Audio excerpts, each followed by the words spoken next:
Hello दोस्तों, आप देख रहे हैं रीड टू लर्न। मेरा नाम है कृष्णा गुप्ता। पिछले कक्षा में हम लोगों ने पढ़ा था टेंस के पहले रूप यानी कि प्रेजेंट टेंस के यानी वर्तमान काल के सिंपल प्रेजेंट टेंस या उसे हम लोग प्रेजेंट इंडेफिनिट टेंस के भी नाम से जानते हैं। उसके अफर्मेटिव रूप को हम लोग देखा था, अफर्मेटिव सेंटेंस को देखा था।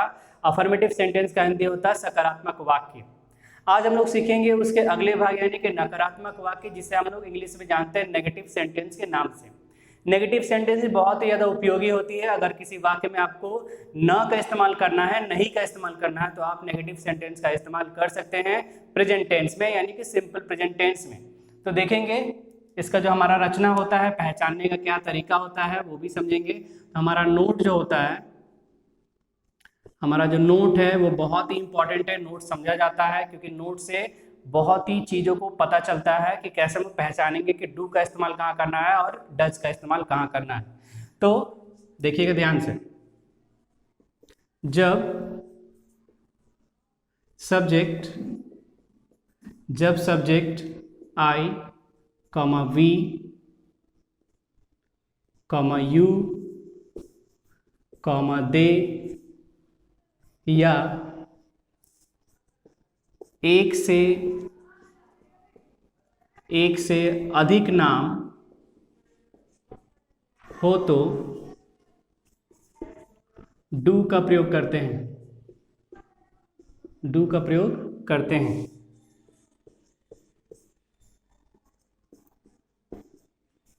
ठीक है। उसी तरह इसको हम लोग स्टार कर सकते हैं। उसी तरह जब subject he comma she comma it या सिर्फ एक नाम हो तो डज का प्रयोग करते हैं। अब ये डज डू जो होता है उसके साथ में नॉट लगाते हैं हम लोग डायरेक्टली प्रेजेंट टेंस के सिंपल प्रेजेंट टेंस में या प्रेजेंट इंडेफिनिट टेंस में हम लोग डायरेक्टली डज का इस्तेमाल या डू का इस्तेमाल नहीं कर सकते हैं जब तक नेगेटिव ना आए। डज डू तभी कर सकते हैं जब वो मेन वर्ब का भी काम करता हो। तो बहुत सारी चीज़ों का ध्यान रखना पड़ता है, बहुत सी छोटी छोटी बातों का ध्यान रखना पड़ता है अगर आप वाक्य को अनुवाद कर रहे हैं हिंदी से इंग्लिश में, तो इसका प्रयोग करते हैं, ठीक है। बहुत अच्छे से देख लीजिएगा, अच्छे से लिख लीजिएगा कि जब subject I we you they या एक से अधिक नाम हो तो डू का प्रयोग करते हैं। उसके साथ नॉट आएगा क्योंकि नेगेटिव हमारा ये है। उसी तरीके से जब सब्जेक्ट ही सी इट या सिर्फ एक नाम हो तो डज का प्रयोग करते हैं, यानी कि ये भी साथ में नॉट अपने पास रखेगा। डू के बाद और डज के बाद नॉट लगेगा। तो इसको लिख लेंगे, आप लोग पॉज करके लिखिएगा, वीडियो को रोक के लिखिएगा, उसका फिर आगे देखिएगा। इसका भी रचना है। जितने भी टेंस होते हैं सभी के अपने अपने अलग अलग तरह के रचना होते हैं जो कि बहुत ही जरूरी होते हैं समझने के लिए। इसका रचना सिंपली हम लोग का सब्जेक्ट रहेगा, शॉर्ट ही लिख रहे हैं SUB, ठीक है। उसके बाद डू लगाना है या तो डज लगाना है, ठीक है। प्लस करेंगे, उसके बाद क्या करना है, वर्ब का पहला रूप करना, नॉट भी लिखना हम लोग को। डू डज में कोई भी एक लगाएंगे, इसका नॉट लिखेंगे या direct note do not does not भी कर सकते हैं, ठीक है। प्लस अब लिखेंगे हम लोग V1 कर सकते हैं या वर्ब का पहला रूप कर सकते हैं। V1 लिखिए, वर्ब का पहला रूप एक ही चीज़ है। फिर प्लस हमारा ऑब्जेक्ट। और भी चीज़ें होती हैं जिसको हम लोग अलग से लिखते हैं ऑदर्स में। बहुत सारी चीज़ें होती है उसको ऑदर्स में हम लोग छोड़ देते हैं, जो कि चीज़ें ऑब्जेक्ट के बाद भी लिखी जा सकती है, ठीक है। तो देखिए सब्जेक्ट है, डू या डज का किसी एक का इस्तेमाल करना है, प्रयोग करना है, नॉट का इस्तेमाल करना है, V1 यानी वर्ब का पहला रूप का और ऑब्जेक्ट का। तो डू डज के बाद ही कोई भी वर्ब लगेगा तो वो पहला रूप में लगेगा। जिस तरीके से डिड के बाद अगर कोई वर्ब आता है तो पहला रूप में पहला फॉर्म में लगेगा। उदाहरण लोग देखते हैं, आप इसे लिख लेंगे। एक उदाहरण यहाँ पे देख लेते हैं। वह मुझे नहीं जानता है, वह मुझे नहीं जानता है, ठीक है। वह मुझे नहीं जानता है, तो वह का यहाँ पे हो जाएगा हमारा ही, क्योंकि जानता है यानी कोई पुरुष का हो रहा, क्योंकि वह का मतलब आप देखेंगे ही और सी दोनों ही होता है, ही और सी दोनों ही होता है। तो इसका मतलब कि देखना पड़ेगा अंत में कि क्या स्त्रीलिंग है कि या पुल्लिंग है। तो ही अब क्या लगेगा हमारे साथ, देखिएगा एक वचन है ये, तो डज, फिर नॉट लगाना ही हम लोग को।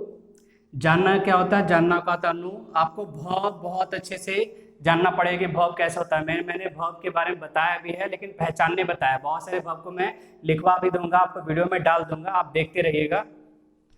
नो, उसके बाद क्या है हमारा, मुझे का हो जाएगा यहाँ पे मी। ये हम लोगों ने प्रोनाउन में देखा था। तो अगर आप देख सकते हैं कि जितनी भी चीजें हम लोगों ने सीखी है, बेसिक जो चीजें हैं, जो मतलब कि पार्ट्स ऑफ स्पीच में जो हम लोग सीखे हैं हम लोगों ने, नाउन से लेकर इंटरजेक्शन तक, वो हमारा यहाँ पे काम आ रहा है। तो वो अगर आप तक अभी तक नहीं देखा है तो जाकर आप देखिए, उसके बाद आपको आगे की चीज जितनी भी हैं वो आपको समझ में आते रहेंगे।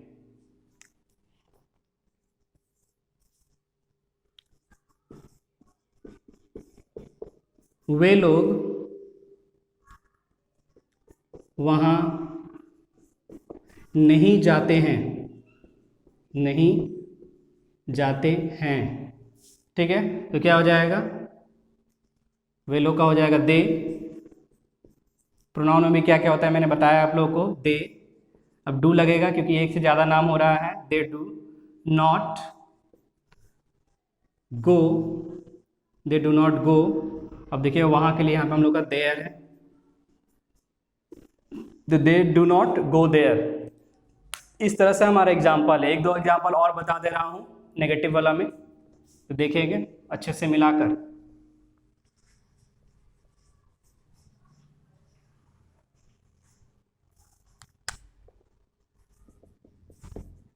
ये हमारा तीसरा एग्जाम्पल है,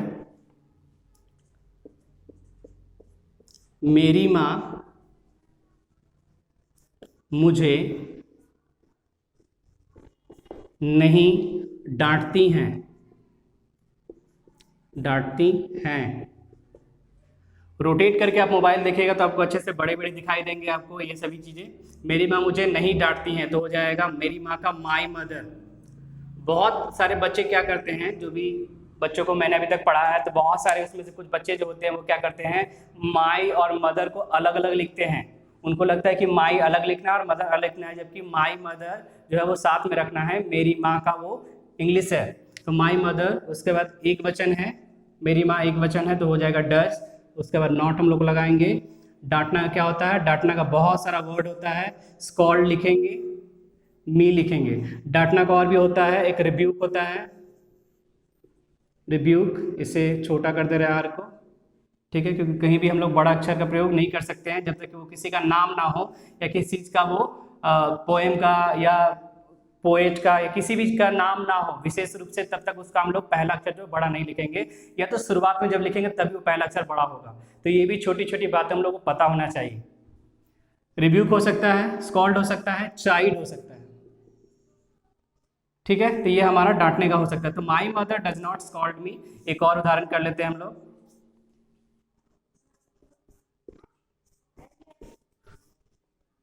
उसकी बहन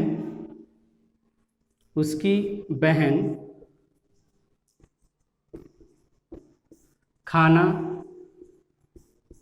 नहीं बनाती है, उसकी बहन खाना नहीं बनाती है, ठीक है। तो उसकी बहन का यहाँ पे देखिए क्या होगा, बहुत लोग गलती करते हैं उसकी बहन को, बहुत लोग सोचते हैं कि उसकी का क्या हो सकता है, तो उसकी का आप हीज लिख सकते हैं और हर भी लिख सकते हैं, क्योंकि यहाँ पे उसकी का किससे हो रहा है बहुत पता नहीं चल रहा है। बहन का हम लोग को पता है और आगे क्या लिखना वो भी हम लोग को पता है, लेकिन उसकी का बहुत लोग हीज लिख देते हैं और कभी कभी गलती से कुछ और लिख देते हैं। तो हीज भी लिख सकते हैं, ऐसा हीज गलत नहीं है, हीज भी लिख सकते हैं और हर भी लिख सकते हैं, दोनों में से कोई भी एक लिख सकते हैं। तो या तो हीज लिखिए या तो हर लिखिए, या तो हीज लिखिए, मैं यहाँ पे ब्रैकेट में हर भी कर दे रहा हूँ, ये भी हो सकता है सिस्टर,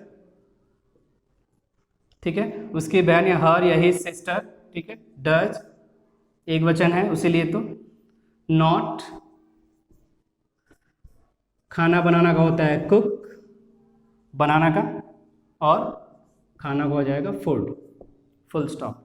तो ये रहा हमारा नेगेटिव। नेगेटिव में और भी कुछ पूछना हो तो आप जरूर से जरूर कमेंट बॉक्स में लिखिए, समझ में नहीं आता है तो मैं कोशिश करूंगा कि और दूसरे तरीके से आपको समझा सकूं। धन्यवाद, जय हिंद।